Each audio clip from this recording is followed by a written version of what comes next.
ಅದು ಡೆಮೋ ಮ್ಯಾರೇಜಲ್ಲಿ ಪಾರ್ವತಿಗೆ ತಾಳಿ ಕಟ್ಟುವಾಗ ನನಗೆ ಗೊತ್ತಿಲ್ಲದೆ 3 ಗಂಟೆ ಹಾಕ್ಬಿಟ್ಟೆ. ಬಟ್ ಅಮ್ಮ ನೋಡಿದ್ರೆ ಜೀವನದಲ್ಲಿ ಒಂದು ಗಂಡು ಹೆಣ್ಣಿಗೆ 3 ಗಂಟೆ ಹಾಕೋದು ಒಂದೇ ಸಲ, ಅದೇ ನಮ್ಮ ಜೀವನನ ನಿರ್ಧಾರ ಮಾಡುತ್ತೆ ಅಂತ ಹೇಳಿದ್ರು. ಸ್ವಲ್ಪ ದಿನದ ಮುಂಚೆ ನವಗ್ರಹ ಪೂಜೆಯಲ್ಲಿ ಪಾರ್ವತಿ ನನ್ನ ಮುಂದೆ ಕೂತು ಪೂಜೆ ಮಾಡಿದ್ಲು ಅಂತ ಅಮ್ಮ ಹೇಗೆಲ್ಲ ರಿಯಾಕ್ಟ್ ಮಾಡಿದ್ರು ಅಂತ ನಿನಗೆ ಗೊತ್ತು. ಅಂಥದ್ರಲ್ಲಿ ನಾನು ಪಾರ್ವತಿ ಪಕ್ಕ ಕೂತು ಅವಳಿಗೆ ತಾಳಿ ಕಟ್ಟಿದ್ದೀನಿ ಅಂತ ಗೊತ್ತಾದರೆ ಸುಮ್ಮನೆ ಇರ್ತಾರ? ನನಗೆ ನಾನು ಮಾಡಿದ ಸರಿನೋ ತಪ್ಪು ಅಂತ ಅರ್ಥ ಆಗ್ತಾ ಇಲ್ಲ. ಪಾರ್ವತಿಗೆ ಮುಂದೆ ಜೀವನದಲ್ಲಿ ಇದರಿಂದ ಏನಾದರೂ ಪ್ರಾಬ್ಲಮ್ ಆಗ್ಬೋದು ಅಂತ ಯೋಚನೆ ಮಾಡ್ತಾ ಇದ್ದೀನಿ. ಬ್ರೋ, ಫಸ್ಟ್ ಆಫ್ ಆಲ್ ಏನು ಯೋಚನೆ ಮಾಡೋಂಥ ಅವಶ್ಯಕತೆನೇ ಇಲ್ಲ. ರೀಸನ್ ನಂಬರ್ 1, ಅದು ಡಮ್ಮಿ ಮ್ಯಾರೇಜು. ಅಲ್ಲಿ ನಡೆದಿದ್ದ ಶಾಸ್ತ್ರ ಸಂಪ್ರದಾಯ ಎಲ್ಲ ಡ್ರಾಮಾ. ನಮ್ಮ ಪ್ರಾಜೆಕ್ಟ್ಗೋಸ್ಕರ ನಾವು ಮಾಡಿದ ಅರೇಂಜ್ಮೆಂಟ್ಸ್ ಅದು. ಆಮೇಲೆ ನೀವು ಮಾಡಿದ ಕೂಡ ಜಸ್ಟ್ ಆ್ಯಕ್ಟಿಂಗು. ರೀಸನ್ ನಂಬರ್ 2, ನೀನು ತಾಳಿ ಕಟ್ಟೋಕ್ಕಿಂತ ಮುಂಚೆನೇ ಇದು ಡಮ್ಮಿ ಮದುವೆ ಅಂತ ಪಾರ್ವತಿಗೆ ಗೊತ್ತಿತ್ತು. ಮೋರೋವರ್ ಅವಳು ಕನ್ವಿನ್ಸ್ ಆದಮೇಲೆ ನೀನು ಹಸಿಮಣೆ ಏರಿದ್ದು, ತಾಳಿ ಕಟ್ಟಿದ್ದು. ಮಾಮ್ ಗೊತ್ತಾದರೆ ಚಿಕ್ಕಮ್ಮನಿಂದ ಗೊತ್ತಾಗಿದೆ ಅಂತ ನಮಗೆ ಗೊತ್ತಾಗುತ್ತೆ. ಅದಕ್ಕೆ ಚಿಕ್ಕಮ್ಮ ಹೇಳಕ್ಕೆ ಚಾನ್ಸೇ ಇಲ್ಲ. ಸೊ ಪ್ರಾಬ್ಲಮ್ ಸಾಲ್ವ್ ಅಲ್ವಾ? Bro you just relax bro. ಈ ವಿಷಯ ಮಾಮಗೆ ತಲುಪಕ್ಕೆ ಸಾಧ್ಯನೇ ಇಲ್ಲ. ಹಾಗೊಂದು ವೇಳೆ ಇದರಿಂದ ಪಾರ್ವತಿಗೆ ಏನಾದರೂ ತೊಂದರೆ ಆದರೆ ಅವಳ ಜೊತೆ ನಾವಿರೋಣ. ಯಾಕಂದರೆ ನಾವೇ ತಾನೇ ಒಳಗೆ ಒಪ್ಸಿರೋದು. ಸೊ ಇದರಿಂದ ಶಿಕ್ಷೆ ಅನುಭವಿಸೋಂಥ ಪರಿಸ್ಥಿತಿ ಬಂದರೆ ನಾವು ಅನುಭವಿಸೋಣ. ಸರಿ ಪ್ರೀತು, ಹಾಗೆ ಮಾಡೋಣ. ನನ್ನಿಂದಾಗಿ ದೊಡ್ಡ ಯಜಮಾನ್ರು ಚಿಕ್ಕ ಯಜಮಾನ್ರು ಕೂಡ ಅಪರಾಧಿ ಸ್ಥಾನದಲ್ಲಿ ನಿಲ್ಲೋ ಹಾಗಾಯ್ತಲ್ಲ. ಛೇ,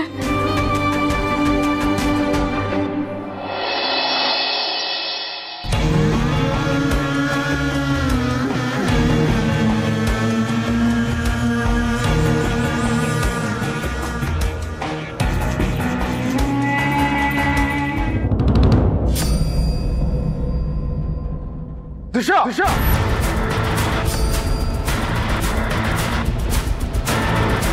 ಏನೋ ಹುಡುಕ್ತಾ ಇದೆಯಾ? ಸಿಕ್ತಾ? ಹುಟ್ಟು ಗುಣ ಸುಟ್ಟರು ಹೋಗಲ್ಲ ಅಂತ ನೀನು ಪ್ರೂವ್ ಮಾಡಿಬಿಟ್ಟೆ. ಲವ್ ಮಾಡೋ ಥರ ಡವ್ ಮಾಡಿ ಈಗ ಡೌಟ್ ಪಡ್ತಾ ಇದೆಯಾ?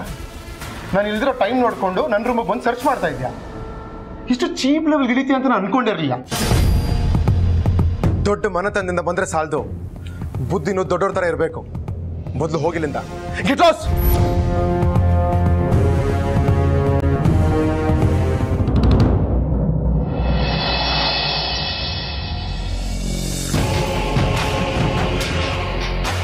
ನೀ ಅಂದ್ಕೊಂಡಿರೋ ಹಾಗೆ ನಾ ಕಳ್ಳಿನೂ ಅಲ್ಲ ಸುಳ್ಳಿನೂ ಅಲ್ಲ ಪ್ರೀತು. ನಿನ್ನ ರೂಮಲ್ಲೇನೂ ಹುಡುಕ್ತಾನೂ ಇರಲಿಲ್ಲ. ಅನುಮಾನ ಪಟ್ಟಿರೋದು ನಾನಲ್ಲ, ನೀನು. ಅನುಮಾನದ ಜೊತೆಗೆ ಅವಮಾನನೂ ಆಯಿತು. ಥ್ಯಾಂಕ್ಸ್.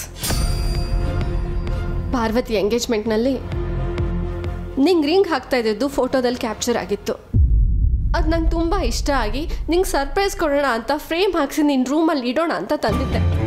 ಆದರೆ ನೀನು ನನ್ನ ಮೇಲಿರೋ ಅಪನಂಬಿಕೆನ ಬಿಚ್ಚಿಟ್ಟೆ. ನಂಬಿಕೆ ಅನ್ನೋದು ಇಲ್ಲಿ ಒಡೆದೋಗಿರೋ ಗಾಜಿನ ಥರ ದಿಶಾ. ಒಂದ್ಸತಿ ಒಡೆದೋದ್ಮೇಲೆ ಮತ್ತೆ ಅದನ್ನು ಕೂಡ್ಸಿದ್ರು ಆ ಬಿರ್ಕು ಕಂಡೇ ಕಾಣುತ್ತೆ. ಅಂದರೆ ನಿನಗೆ ನನ್ನ ಮೇಲೆ ಎಳ್ಳಷ್ಟು ಪ್ರೀತಿ ಇಲ್ಲ ಅಂತನಾ? ದೊಡ್ಡವರು ಒಂದು ಮಾತು ಹೇಳಿದ್ದಾರೆ, ಗಂಡ ಹೆಂಡತಿ ಮಧ್ಯೆ ಪ್ರೀತಿ ಇಲ್ಲದಿದ್ರು ನಡೆಯುತ್ತಂತೆ. ಆದರೆ ನಂಬಿಕೆ ಇಲ್ಲ ಅಂತ ಹೇಳಿದ್ರೆ ಒಂದು ಕ್ಷಣನೂ ಬದುಕಕ್ಕಾಗಲ್ವಂತೆ. ಇಲ್ಲಾಂದ್ರೆ ಜೀವನ ಇದೇ ಥರ ಛಿದ್ರ ಛಿದ್ರ ಆಗೋಗುತ್ತೆ.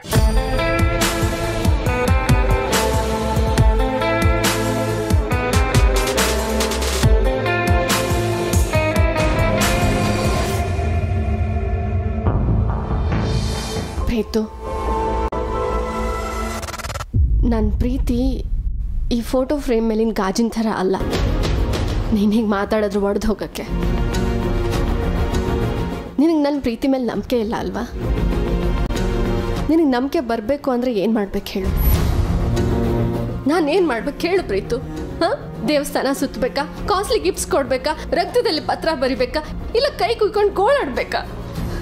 ನಾನೇನು ಮಾಡ್ಬೇಕು ಹೇಳು ಪ್ರೀತು? ನಿಂಗೆ ನನ್ನ ಮೇಲೆ ನಂಬಿಕೆ ಬರಬೇಕಂದ್ರೆ ನಾನೇನು ಮಾಡಬೇಕು? ನೀನು ಅಂದರೆ ನಂಗೆ ಪ್ರಾಣ ಕಣೋ. ನಿನ್ಗೋಸ್ಕರ ನಾನು ಪ್ರಾಣ ಬಿಡ್ಬೇಕಾ ಹೇಳು, ಪ್ರಾಣ ಬಿಡ್ಬೇಕಾ? ಎಸ್ ಎಸ್ ಪ್ರಾಣ ಪ್ರಾಣ.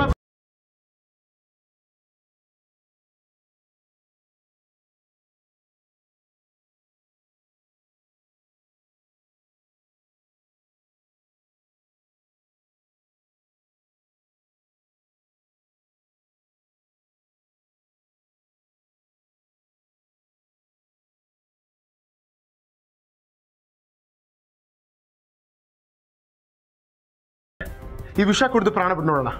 ಕುಡಿ.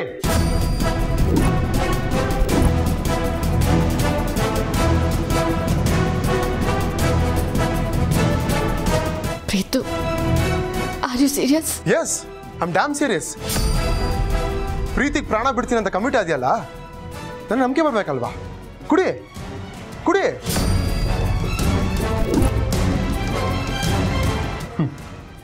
ಆಗಲ್ಲ ಆಗಲ್ಲ ಅಲ್ವಾ?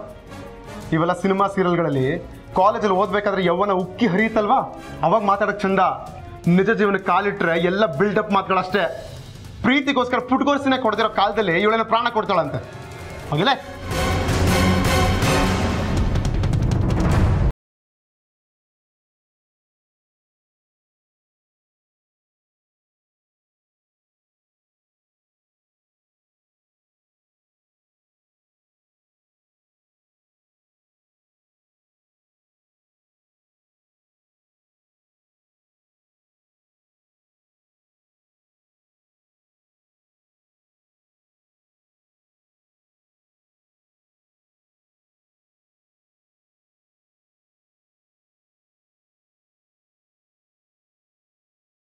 ಅಂತ ನಾನು ಖುಷಿಯಾಗಿ ಕೊಡ್ದೆ. ಈಗ ಹೇಳು, ನನ್ನ ಮೇಲೆ ನಂಬಿಕೆ ಬಂತ? ನಾನು ನಂಬ್ತೀಯ ಪ್ರೀತು? ನಾನು ಪ್ರೀತಿಸ್ತೀಯ ಹೇಳು, ಒಂದೇ ಒಂದ್ಸಲ ಹೇಳು ಪ್ರೀತು. ನೆಮ್ಮದಿಯಾಗಿ ಕಣ್ಣು ಮುಚ್ತೀನಿ. ನಿಂಗೇನು ಆಗಲ್ಲ ದಿಶಾ. ವಿಷ ಕುಡಿದ್ಮೇಲೆ ನಂಗೇನಾಗುತ್ತೆ ಅಂತ ನಂಗೆ ಗೊತ್ತಾಗಲ್ಲ. ಗೊತ್ತಾಗೋದು ನಿನ್ನ ಮಾತುಗಳಷ್ಟೇ. ಹೇಳು ಪ್ರೀತು. ನಿನ್ಗೇನು ಆಗಲ್ಲ ಅಂತ ಹೇಳಿದ್ನಲ್ಲ. ಅಂದ್ರೆ ನಾನು ಕೊಟ್ಟಿರೋದು ವಿಷ ಅಲ್ಲ, ಬರೀ ಟಾನಿಕ್. ವಾಟ್? ಟೆಸ್ಟ್ ಮಾಡೋಕ್ಕೆ ಟಾನಿಕ್ ಕೊಟ್ಟು ವಿಷ ಅಂದೆ. ನೀನು ನೋಡಿದ್ರೆ ನನ್ನ ನಂಬಿಕೆನ ಪರೀಕ್ಷೆ ಮಾಡ್ತೀಯ ಪ್ರೀತು? ಪಾಸ್ ಆದ್ನ? ನೀನು ಅನ್ಕೊಂಡಿರೋ ರಿಸಲ್ಟ್ ಬಂತ? ಇದರಿಂದ ನಿನಗೆ ನನ್ನ ಮೇಲೆ ಸ್ವಲ್ಪನಾದರೂ ನಂಬಿಕೆ ಬಂದಿದ್ರೆ ನನಗಷ್ಟೇ ಸಾಕು. ನನ್ನ ಪ್ರೀತಿ ಮುಂದೆ ನಿನ್ನ ಪರೀಕ್ಷೆ ಫೇಲ್ ಆಯಿತು.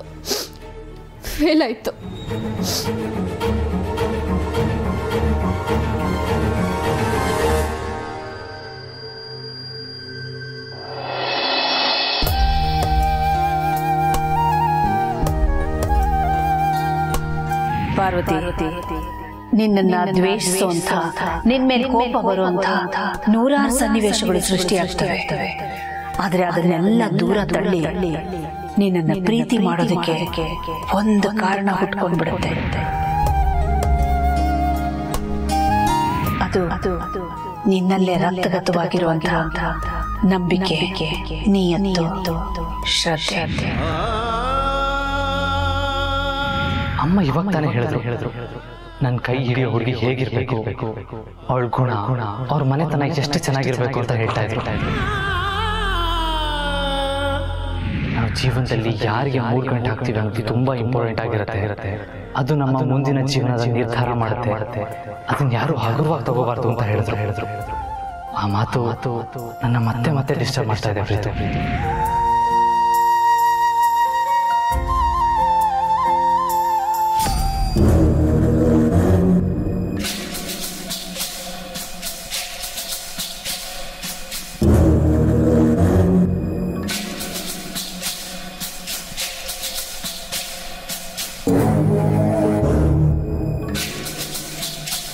पार्वती,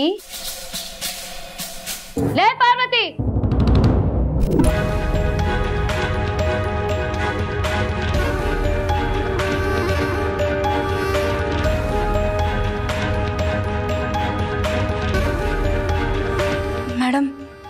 ನೀವ್ ಯಾವಾಗ ಬಂದ್ರಿ? ನೀನು ಈ ಅರಸನ ಕೋಟೆ ಸೊಸೆಯಾಗೋ ಸವಿ ಸವಿ ಕನಸು ಕಾಣ್ತಾ ಇದೆಯಲ್ಲ, ಆಗ್ಲೇ ಬಂದೆ. ಮೇಡಮ್, ನಾನು ಯಾವತ್ತೂ ಆ ರೀತಿ ಎಲ್ಲ ಯೋಚನೆನೇ ಮಾಡಿಲ್ಲ ಮೇಡಮ್. ಅಲ್ಲೇ ನಾನು ಬಂದಿರೋದು ಗೊತ್ತಾಗದೆ ಇರೋ ಥರ ಮೈ ಮರೆತು ಯೋಚನೆ ಮಾಡ್ತಿದ್ಯಲ್ಲ. ಆ ದೊಡ್ಡ ದೊಡ್ಡ ಮನುಷ್ಯರ ಮಧ್ಯೆ ನಿನ್ನ ಫೋಟೋ ಹೇಗೆ ಬಂತು ಅಂತ ಯೋಚನೆ ಮಾಡ್ತಿದ್ಯೋ, ಅಥವಾ ಆದಿತ್ಯನ ಹೆಂಗೆ ಪಟಾಯಿಸ್ಕೊಂಡು ಈ ಇಡೀ ಆಸ್ತಿನ ಹೆಂಗೆ ಲಪ್ಟಾಯಿಸೋದು ಅಂತ ಯೋಚನೆ ಮಾಡ್ತಿದ್ಯೋ? ಮೇಡಮ್, ದೊಡ್ಡ ಯಜಮಾನ್ರು ನನ್ನ ಪಾಲಿಗೆ ದೇವ್ರಿದ್ದ ಹಾಗೆ. ಅವ್ರ ಬಗ್ಗೆ ಆ ರೀತಿ ಎಲ್ಲ ಯೋಚನೆ ಕೂಡ ಮಾಡಿಲ್ಲ. ದಯವಿಟ್ಟು ನಿಮ್ಮ ಕೈ ಮುಗಿದು ಕೇಳ್ಕೊತೀನಿ, ಏನೇನೋ ಮಾತಾಡಬೇಡಿ, ನನಗೆ ಭಯ ಆಗುತ್ತೆ. ದೇವರು ಭಕ್ತನ ಮದುವೆ ಆಗಿರೋ ಎಷ್ಟೋ ಕತೆಗಳನ್ನ ಪುರಾಣದಲ್ಲಿ ಕೇಳಿದೆ, ಆದ್ರೆ ಇಲ್ಲಿ ನಿನ್ ಪುರಾಣನ ನೋಡ್ತಾ ಇದ್ದೀನಿ. ದೇವ್ರಿಗೆ ಕಾಫಿ ಜೊತೆ ಹೂ ಕೊಡೋ ಸೇವೆನೂ ನೋಡಿದ್ದೀನಿ. ಹೂ ಕೊಡೋ ನೆಪದಲ್ಲಿ ದಯವಿಟ್ಟು ಏನೇನೋ ಮಾತಾಡಬೇಡಿ. ನಂಗೆ ಈಗಾಗಲೇ ಮತ್ತೊಬ್ಬರ ಜೊತೆ ಮದುವೆ ನಿಶ್ಚಯ ಆಗಿದೆ. ಈ ರೀತಿ ಎಲ್ಲ ಮಾತಾಡೋದು ತಪ್ಪು. ತಪ್ಪು ಲೇ ದಡ್ಡಿ, ನಿನಗೆ ಇನ್ನೂ ಆ ಹರೀಶನ್ ಜೊತೆ ಮದುವೆ ಆಗುತ್ತೆ ಅಂತ ನಂಬಿಕೆ ಇಟ್ಕೊಂಡಿದ್ಯಲ್ಲ, ಅದು ತಪ್ಪು ಕಣೆ. ಲೇ, ನಿನ್ ಮದ್ವೆನ ನಿಲ್ಸಿ ಅಖಿಲಕ್ಕನ್ ಮರ್ಯಾದೆನ 10 ರೂಪಾಯಿಗೊಂದು ಅಂತ ಹರಾಜ್ ಹಾಕ್ತೀನಿ ಅಂತ ಹೇಳಿದ್ನಲ್ಲ, ಅದನ್ನೇನ್ ನಾನು ನಿನಗೆ ಪ್ರವಚನ ಮಾಡಿದೆ ಅಂತ ಅನ್ಕೊಂಡ್ಯೋ, ಅಥವಾ ಅನ್ಕೊಂಡಿದ್ದನ್ನೆಲ್ಲ ಅಖಿಲಾಂಡೇಶ್ವರಿ ಅಮ್ಮನವ್ರು ಮಾತ್ರ ಸಾಧಿಸ್ತಾರೆ, ಮಿಕ್ಕವರೆಲ್ಲ ಕೈ ಕಟ್ಕೊಂಡು ಕೂತಿರೋ ಕೆಪ್ಪರ್ ನನ್ನ ಮಕ್ಕಳು ಅಂತ ಅನ್ಕೊಂಡ್ಯೋ? ಆ ನಿನ್ನ ಅಖಿಲಮ್ಮನವರು ಹೇಗೆ ಅರಸನ ಕೋಟೆ ಸೊಸೆನೋ, ನಾನು ಹಾಗೆ ಅರಸನ ಕೋಟೆ ಸೊಸೆ. ಅವರಿಗೆ ಸವಾಲುಗಳನ್ನ ಗೆಲ್ಲೋ ತಾಕತ್ತಿದೆ ಅಂದಮೇಲೆ ನನಗೆ ಅದರ 100 ಪಟ್ಟು ತಾಕತ್ತಿದೆ. ಇವತ್ತು ಮದುವೆ ಬ್ರೋಕರು ನಿನ್ ಫೋಟೋ ತೋರಿಸಿದಾಗ್ಲೇ ಅಖಿಲಕ್ಕ ಕೆಂಡ ಮಂಡಲ ಆಗಿದ್ದಾರೆ. ಇನ್ನು ನೀನು ಆದಿತ್ಯನ ಜೊತೆ ಕುತ್ಕೊಂಡು ತಾಳಿ ಕಟ್ಟಿಸ್ಕೊಂಡಿರೋ ವಿಡಿಯೋ ಏನಾದ್ರೂ ನೋಡ್ಬಿಟ್ರೆ ಸುನಾಮಿ ತರ ಅಲೆ ಬೀಸಿ ನಿನ್ನ ಮುಳುಗ್ಸಿ ಉಸಿರುಗಟ್ಟಿ ಸಾಯಿಸ್ಬಿಡ್ತಾರೆ. ಪಾರ್ವತಿ, ಇದೇನ ನೀನು ಉಳಿಸ್ಕೊಂಡಿರೋ ನಂಬಿಕೆ ಅಂತ ಕೂಗಾಡಿ ರಂಪ ರಾಮಾಯಣ ಮಾಡ್ಬಿಡ್ತಾರೆ. ಈ ಆಕ್ಷನ್ ರಿಯಾಕ್ಷನ್ ನೋಡಕ್ಕೆ ಅಯ್ಯೋ ನಾನಂತೂ ಕಾಯ್ತಾ ಇದ್ದೀನಿ. ಇದ್ರ ಜೊತೆ ಇನ್ನೊಂದು ಕಿಕ್ ಏನ್ ಗೊತ್ತಾ ನನ್ಗೆ? ನೀನು ಆದಿತ್ಯ ನಾನು ಯಾವಾಗ ಸತ್ಯನ ಹೊರಗಾಕ್ಬಿಡ್ತೀನೋ ಅಂತ ಭಯದಲ್ಲೇ ಬಿದ್ದಿರ್ತೀರಲ್ಲ, ಅದು ನನ್ಗೆ ಇನ್ನೊಂದು ತರ ಕಿಕ್ಕು. ಮೇಡಮ್ ದಯವಿಟ್ಟು. ಅಯ್ಯಯ್ಯೋ ಅಳ್ಬೇಡ ತಾಯಿ, ನೀನು ಅಳೋದು ನನ್ನ ಕೈಲಿ ನೋಡೋಕ್ಕಾಗಲ್ಲ. ಹಾಗಂತ ಸತ್ಯನ ಜಾಸ್ತಿ ದಿನ ಮುಚ್ಚಿಡೋಕ್ಕೂ ಆಗಲ್ಲ, ಯಾಕಂದರೆ ನನ್ನ ಹೊಟ್ಟೆ ಅದನ್ನೆಲ್ಲ ತಡ್ಕೊಳ್ಳಲ್ಲ. ಆದಷ್ಟು ಬೇಗ ನಿಮ್ಮಿಬ್ಬರು ಮದುವೆ ವಿಡಿಯೋನ ಕರ್ನಾಟಕದಾದ್ಯಂತ ಶಿವಣ್ಣನ ಪಿಕ್ಚರ್ ರಿಲೀಸ್ ಮಾಡೋ ಹಾಗೆ ಅದ್ದೂರಿಯಾಗಿ ರಿಲೀಸ್ ಮಾಡಿ ಯಶಸ್ವಿ ಪ್ರದರ್ಶನಕ್ಕೆ ತೋರಿಸ್ತೀನಿ. ಆಗ ನೀನು ಬದುಕೋ time 100 days 100 days 100 days. Madam, ಯಾಕೆ ಮೇಡಮ್ ಈ ರೀತಿ ಮಾಡ್ತಿದ್ದೀರಾ? ಲೇ, ಮಾತೆತ್ತಿದ್ರೆ ಗಳಗಳ ಅಂತ ಕಣ್ಣೀರು ಹಾಕ್ತೀಯಲ್ಲೇ, ಕಣ್ಣಲ್ಲಿ ಏನು ಬಾವಿ ತೊಡ್ಕೊಂಡಿದ್ಯಾ? ನೋಡು, ನನ್ಗೊಂದೊಳ್ಳೆ ಆಪಲ್ ಜ್ಯೂಸ್ ಮಾಡ್ಕೊಂಡು ಬಾ. ಕಣ್ಣೀರು ಒರೆಸ್ಕೊಂಡು ಹೋಗು. ಜ್ಯೂಸಲ್ಲಿ ಏನಾದರೂ ಕಣ್ಣೀರು ಬಿದ್ದರೆ ಉಪ್ಪುಪ್ಪಾಗ್ಬಿಡತ್ತೆ. ಬೇಗ ಮಾಡ್ಕೊಂಡು ಬಾ.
ಹಾಯ್ ಆಂಟಿ, ನಾ ಕಮಿಂಗ್. ದಿಶಾ ಬಾಮ್ಮ.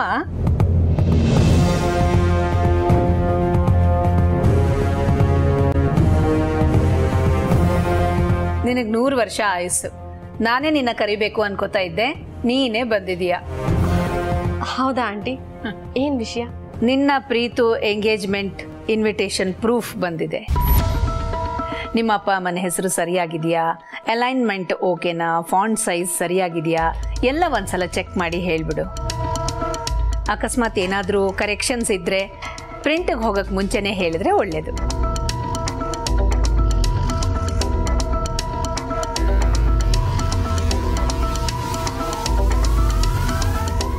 ಎಲ್ಲ ಕರೆಕ್ಟ್ ಆಗಿದೆ ಆಂಟಿ. ಆದರೆ ಒಂದು ರಿಕ್ವೆಸ್ಟಾ? ಏನಮ್ಮ ಹೀಗೆ ಹೇಳ್ತಾ ಇದೀಯಾ? ಈ ಮನೆಯಲ್ಲಿ ನಿನ್ನ ಅಭಿಪ್ರಾಯ ತಿಳಿಸೋದಕ್ಕೆ ಎಲ್ಲ ಸ್ವಾತಂತ್ರ್ಯನೂ ನಿನಗಿದೆ. ಆಂಟಿ, ಸ್ವಲ್ಪ ದಿನ ಈ ಎಂಗೇಜ್ಮೆಂಟ್ನ ಮುಂದಕ್ಕೆ ಹಾಕಿ please.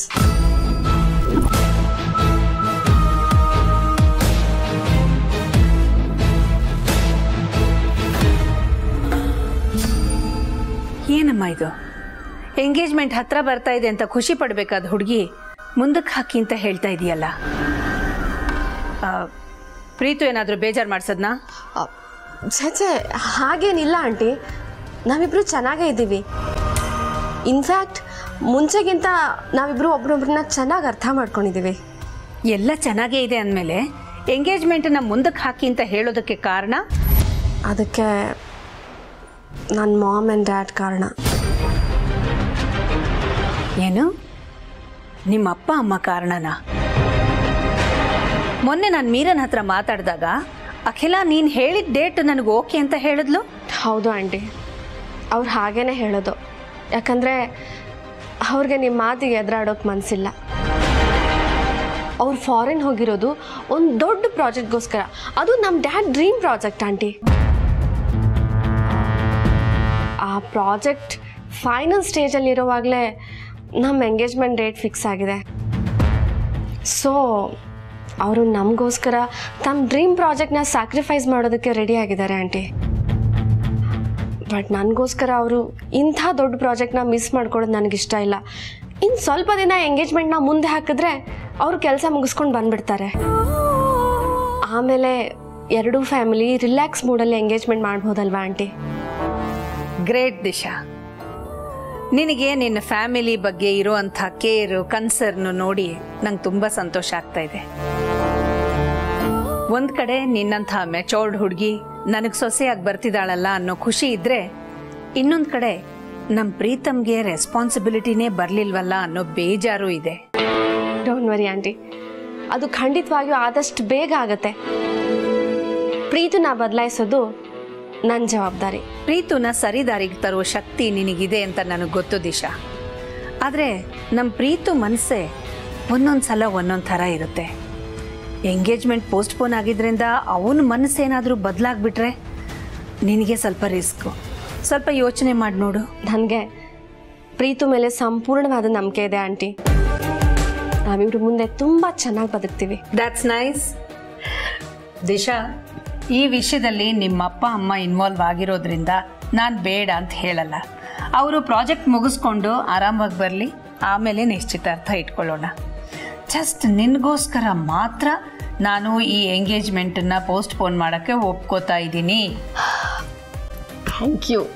Thank you so much aunty. ಸರಿ, ನಾ ಬರ್ತೀನಿ. ಓಕೆ.